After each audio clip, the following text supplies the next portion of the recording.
नमस्कार दोस्तों, स्वागत है आपका अपने चैनल शंकर सिंह डिस्ट्रिक्ट देवांचल उच्च हिमाल में।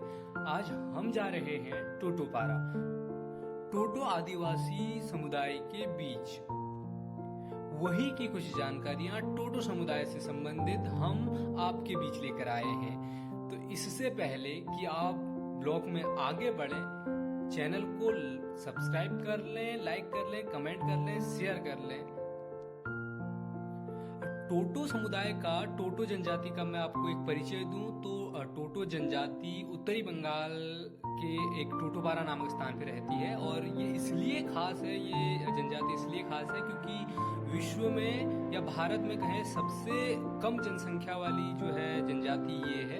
केवल मात्र 1600 इनकी जनसंख्या है। तो हम चलते हैं सफर के शुरुआती दौर से। हमने मादरी हाट से यहाँ के लिए टैक्सी पकड़ी जो कि 50 रुपये में आपको यहाँ पहुँचा देगी। और मैं और हेमंत भाई टोटोपारा पहुँच गए। टोटोपारा पहुँचकर वो नज़ारा अद्भुत था। ऐसा लग रहा था कि कहीं स्वर्ग के बीच, प्रकृति के बीच बसाए उस गांव में आ गए हैं। और यहाँ पे जो स्ट्रक्चर था वो बहुत शानदार था।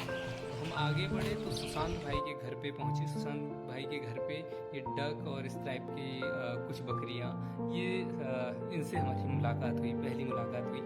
इसके बाद हमें सुशांत भाई जो है वो मिल गए। सुशांत भाई का अपना गेस्ट हाउस है और अपना अच्छा कारोबार है।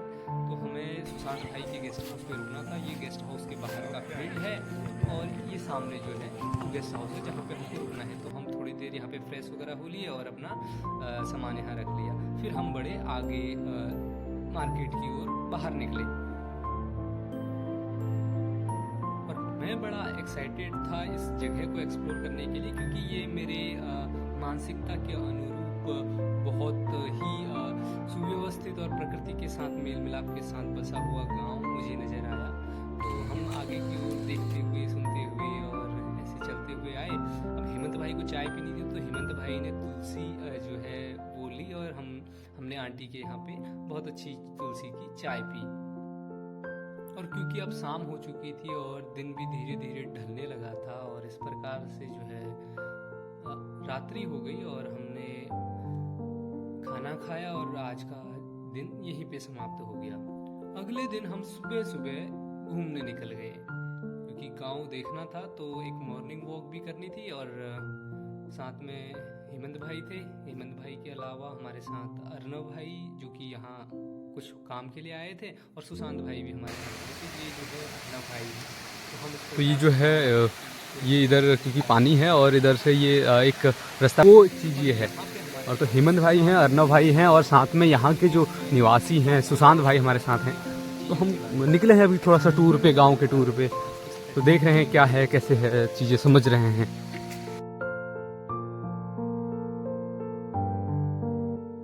अब बीच रास्ते में हमें कुछ इस प्रकार के बैम्बू के बने हुए घर भी दिखे जो कि पुराना तरीका यहाँ घर बनाने का होता था। तो आप ये देख रहे हैं, ये घर जो है वो बैम्बू से बनाए गए हैं। नीचे पूरा ये बांस से बना हुआ घर है।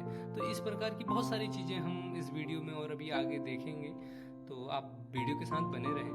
साथ में यहाँ ये कुछ केले के पेड़ और घर और प्रकृति का बहुत बढ़िया जो संयोग कह सकते हैं और सारी चीज़ों को मैनेज करके यहाँ पे रखा हुआ था।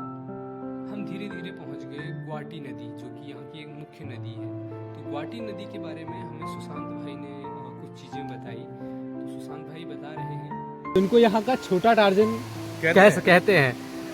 तो ये हमको घुमाने लेके आए यहाँ पे और कुछ हम इस एरिया में आए तो यहाँ पे एक नदी है, एक छोटी सी नदी है, छोटा स्प्रिंग्स है जो आगे जाके बड़ी नदियों का निर्माण करती है। तो इसके बारे में जो है सुशांत भाई हमें बता रहे हैं। तो बताइए इसका क्या महत्व है, ये किस तरह से यहाँ के लोगों के लिए इम्पोर्टेंट है। हेलो हाय, मेरा नाम है सुशांत टोटो। तो मैं टोटोपारा का निवासी हूँ। तो यहाँ पे भाइयों से, ये दोस्त सब से मिल के बहुत अच्छा लगा। तो इसमें हमारे जो टोटोपारा के हैं यहाँ पे नदी में आया हूँ उन सबको लेके। तो ये हमारी नदी है ग्वाटी झोरा, जो हम लोग बोलते हैं ग्वाटी झोरा। और नदी को हम लोग साल में एक बलिदान करना पड़ता है हम सबको। जो हमारा जो जितना भी कम्युनिटी है, हमारा जो जाति टोटो में, तो इसमें हम लोग जो पोर्क जो बोलते हैं इंग्लिश से सुअर, जो उसी को ये नदी को बलिदान देना पड़ता है। और इसमें ये पहले हम लोग ये जो संतरा होता है और लेमन होता है, और इसमें भोकटे जो होता है, भोकटे जो बिरसे, हाँ। जो हम लोग अपना लैंग्वेज में बोलते हैं बिरसे, इतना बड़ा बड़ा होता है, संतरे का फोम बड़ा संतरे का फोम वहाँ बड़ा साइज का होता है। वो सब से पहले, खाने से पहले, जो हम लोग शुरुआत करने से पहले है ना, वो सब से पहले ये नदी को हम लोग बलिदान करना पड़ता है। उसका जो फल मूल को सबको लेके ये नदी से रिलेटेड है, ये पूजा से। 2-3 अक्टूबर, नवंबर, दिसंबर का जो फल का सीजन होता है, जो चीज़ें होती हैं, तो वो लगभग ये नदी को अर्पित सबसे पहले, जो खाने से पहले है या फिर उसको ग्रहण करने से पहले एक नदी को समर्पित किया जाता है। उसका कुछ पार्ट जो है, कुछ संतरे, कुछ वो, और एक बलि दी जाती है नदी को, कि इसलिए कि धन्यवाद देते हैं नदी का कि वो नदी ने उसे जीवित रखा, उसका वो फलों को उगाने में उसका इम्पोर्टेंट था, और सब कुछ नदी के बदौलत हुआ, तो इसलिए इस नदी को पूजा जाता है। तो इस नदी से लौटने के बाद हम आ गए घर की ओर, और क्योंकि आज गोरैया फेस्टिवल का मुख्य दिन था, टोटो समुदाय का जो मुख्य फेस्टिवल होता है वो आज था, तो हम उसमें शरीक होने के लिए आ गए। अगर आपने वो वीडियो गोरैया फेस्टिवल वाली नहीं देखी है तो डिस्क्रिप्शन में लिंक दिया हुआ है, आप पहले जाकर उसको देख लें कि गोरैया फेस्टिवल क्या होता है और क्यों इसे ये लोग मनाते हैं। टोटो समुदाय जंगल, प्रकृति, नदी, झरनों को पूजता है, प्रकृति को पूजता है, तो इसीलिए आप देख रहे हैं कि इनके घर भी कितने प्यारे प्यारे और जंगल के बीच में हैं। इन्होंने प्रकृति को बहुत कम डिस्टर्ब करने की कोशिश की है। तो आप जब टोटोपारा में आएंगे तो आपको लगेगा कि वाकई विश्व को इस तरह की बसावट की, इस तरह की बसाखत की एक, अगर हम कहें कि मॉडल गांव बस्ती का रूप देखना हो तो कैसा हो, तो वो टोटोपारा, निसंकोच टोटोपारा हो सकता है। क्योंकि आप यहाँ पे देखेंगे कितनी बेहतरीन तरीके से लोगों ने प्रकृति के साथ मेल मिलाप बनाया है और उसके साथ रहने की कोशिश की है। बिल्कुल प्रदूषण नाम की कोई चीज़ नहीं है, पॉल्यूशन नाम की कोई चीज़ नहीं है, नॉइस नाम की कोई चीज़ नहीं है। तो बेहतरीन सारी चीज़ें हैं जो है, बांस से ये पूरा बनाया गया है और बेहतरीन है, अच्छा है।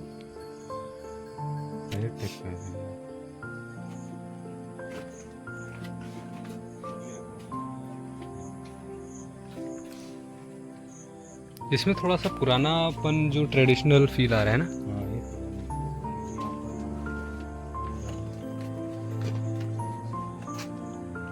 तो ये पूरा पुराना घर है और इधर बकरी का बच्चा है,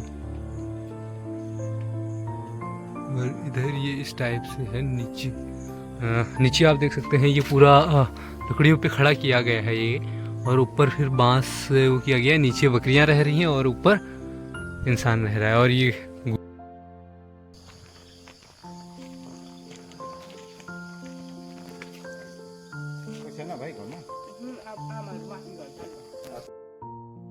और आज के ज़माने के मॉडर्न घर और होम स्टे कुछ इस टाइप से भी यहाँ पर आपको मिलेंगे, जो कि काफ़ी मॉडर्न है, पूरे तरह से वुडन के हैं, लकड़ी के हैं, और बहुत अच्छा जो है इसका नज़ारा है।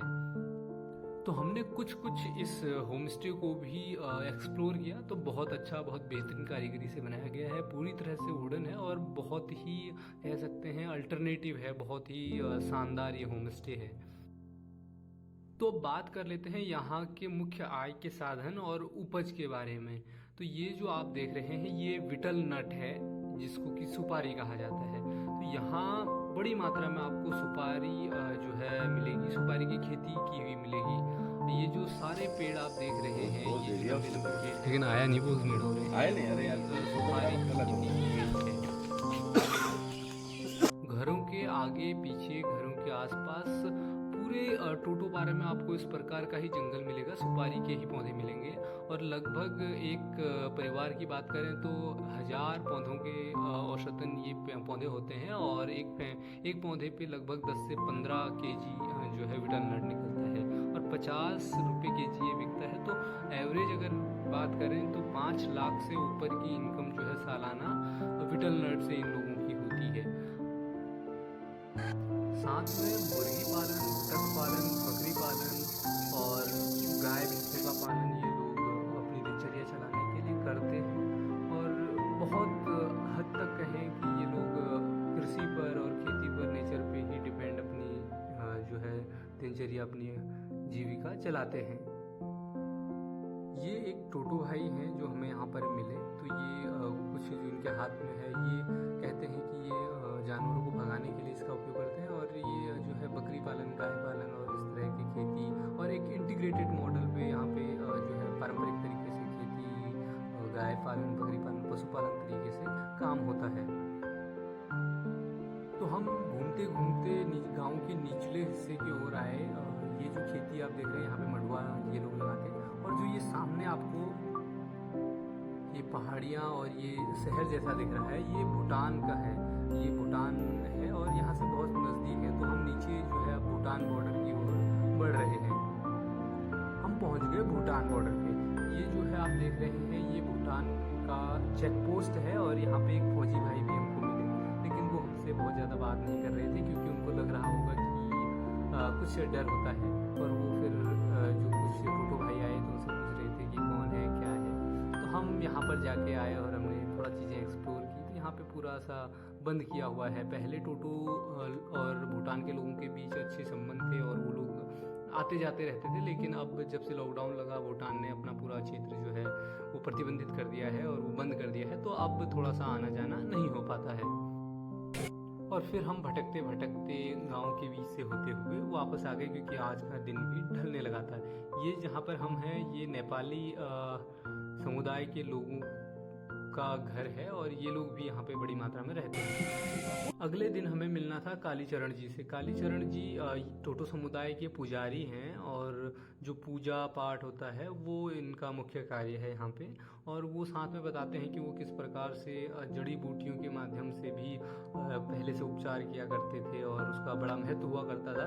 लेकिन वो खेत जताते हुए ये भी कहते हैं कि आज की जो जनरेशन है वो लगातार उस इंडिजीनियस नॉलेज को भूलती जा रही है, और उसको कोई ग्रहण भी नहीं करना चाहता, कोई सीखना भी नहीं चाहता। तो इस प्रकार से एक अच्छी खासी बातचीत हुई। उन्होंने बताया कि किस प्रकार से लोग रहते हैं, और किस प्रकार से पूजा का सिस्टम है, और किस प्रकार से जो है हम आयुर्वेदिक और ये सारी चीज़ों का पहले उपयोग करते थे, और आज उसका क्या चीज़ें खतरे में जाती जा रही हैं। इसके बाद हमें मिलना था पद्मश्री धनीराम जी से। धनीराम टोटो जी इस गांव के, इस समुदाय के एक महत्वपूर्ण व्यक्ति हैं, और इनसे मिलना हमारा बहुत बड़ा खास था। और बहुत सारी इंपॉर्टेंट चीज़ें इनसे हमने पूछनी थी, बहुत सारी इंपॉर्टेंट चीज़ें हमने इनसे लेनी थी। तो हम पहुंच गए धनीराम जी के पास। भारत सरकार ने धनीराम जी को टोटो संस्कृति को लेकर, टोटो समुदाय की जो संस्कृति है उसको बढ़ाने के लिए, और टोटो भाषा को आगे लाने के लिए, टोटो वर्णमाला निर्मित करने के लिए पद्मश्री से सम्मानित किया है, नवाजा है। मंगलदीन से भूटान और अलीपुरद्वार लास्ट सबसे बड़ी एक जगह है, उसमें टटपरा 1 है, वो लास्ट स्टॉपेज है। फिर अब धनीराम जी हमें बता रहे हैं कि किस प्रकार टोटो समुदाय टॉपर हिमालय से नीचे आए और टटपरा इस टाइप का कुछ उनका नाम पड़ा, और धीरे धीरे फिर वो ऊपर की ओर वापसी की ओर गए, और टोटोपारा उनको जगह मिली। वहाँ पे उन्होंने रहना शुरू किया। बैम्बू के कुछ झाड़ी के नीचे पहले वो रहे, फिर धीरे धीरे बैम्बू के स्ट्रक्चर बनाने खड़े किए। तो आज लगभग 150 साल के आसपास यहाँ लोग सालों से यहाँ पे लोग रह रहे हैं। तो हमने उनसे पूछा कि टोटोपारा में कितने लोग रहते हैं, टोटो समुदाय के कितने लोग हैं। तो उन्होंने बताया कि ये विश्व की सबसे जो है कम जनसंख्या वाला समुदाय है। यहाँ पर मात्र 1800 टोटो जो है जनजाति के लोग रहते हैं, और इनको बचाना उनके लिए बहुत इम्पोर्टेंट है। तो हमने उनसे ये भी सवाल किया कि इतनी कम क्यों जनसंख्या रह गई। तो उनने कुछ लोकल कारण, कुछ और चीज़ें भी बताई कि किस प्रकार से जो है स्वास्थ्य की कमियां रही होंगी, किस प्रकार से शादी और विवाह में, इस टाइप से बहुत सारी चीज़ें उन्होंने बताई। तो एक बहुत बड़ा नॉलेज का भंडार उनके पास था। उन्होंने बताया कि टोटोपारा का जो उन्होंने वर्ण निर्मित किए, उन्होंने अक्षर निर्मित किए, और फिर उन अक्षरों को मिलाकर फिर उन्होंने साहित्य लिखा। तो बहुत सारी चीज़ें उन्होंने टोटो समुदाय को लेकर काम किया है। तो उन्होंने बहुत सारी चीज़ें हमको बताई। बात करते हैं सुख सुविधाओं, प्रशासनिक सुविधाओं और विकास की। तो यहाँ पर अच्छी खासी व्यवस्थाएं हैं, अच्छी खासी सुख सुविधाएं हैं, थोड़ी रोड की कनेक्टिविटी है। बस बरसात में 2 महीने बहुत अधिक बारिश होने के कारण ये दुनिया से कट जाता है, लेकिन बाकी सारी व्यवस्थाएं अच्छी हैं। हॉस्पिटल के नाम पे हॉस्पिटल है, पोस्ट ऑफिस है, 2 स्कूल्स हैं और टोटो समाज का अपना एक बाजार है जहाँ पर पूरी आर्थिकी तंत्र चलता है। साथ में एक पूरा आर्थिकी तंत्र यहाँ पर चावल के आटे से बनता है। हमारे साथ में अर्नव भाई हैं और हेमंत भाई हैं, साथ में भाई को तो आप जानते ही हैं, अभी हमने वीडियो बनाई। तो ये जो हैं इस समुदाय से बाहर से यहाँ पे आए हैं अभी। तो सबसे पहले अर्नव भाई, आपके मन में क्या विचार है और क्या सोचते हैं आप टोटोपारा और टोटो समुदाय के लिए? टोटोपारा बहुत ही एक लाइक मेरे हार्ट का क्लोज का जगह है, क्योंकि मुझे याद है मैं स्कूल में था उस टाइम, आई थिंक क्लास 10 या 11 में था। तो मैंने न्यूज़पेपर में पढ़ा था कि एक टोटोपारा बोल के एक जगह है जहाँ पे ये टोटो ट्राइब है जो खाली इंडिया में यही जगह में मिलता है और कहीं नहीं मिलता है। और मुझे पहले से ट्राइब्स में बहुत इंटरेस्ट था, तो ये टोटोपारा मुझे बहुत फैसिनेटिंग लगा। ये जगह कहाँ है, कैसे